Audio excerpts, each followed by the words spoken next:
Yay! Finally, we have the sewing machine.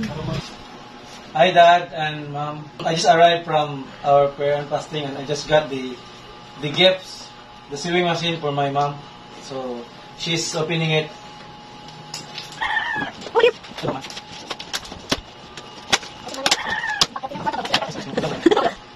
Okay. Wow, napakay palapton mo, oh. Palapton. Kala ka, nindot mo, ay. Pala yung naga. Nindot kayo. Hilak lang ako sa mama.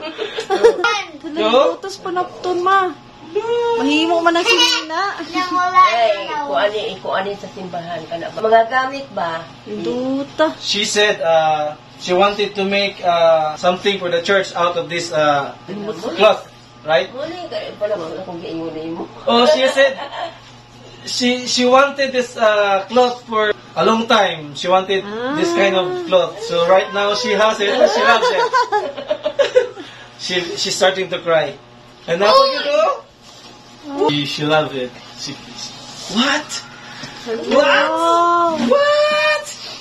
Ano ka, nindot? Nice ka. Nice, so nice.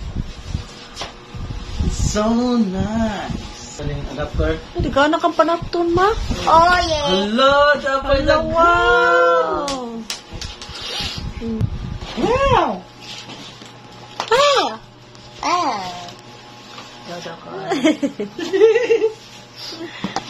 Si mama. Nihilak. Meow, meow, meow. Yay! Papa, dili pwede ko ang kino. Lambod. Yay! Meow, meow. Yay! Ninduta. So nice. May ganit So, na ni mo. would you like to say something to Pastor David Nagilak and na. Pastor Akati? Una kay kasulti? She is speechless. I know she wanted to say something, but she cried. I think she's so happy and thankful. Lipay ba ka? Are you happy? Kayo.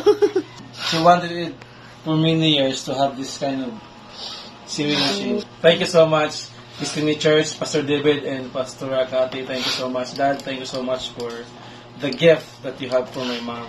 Thank you so much. God bless us all. No.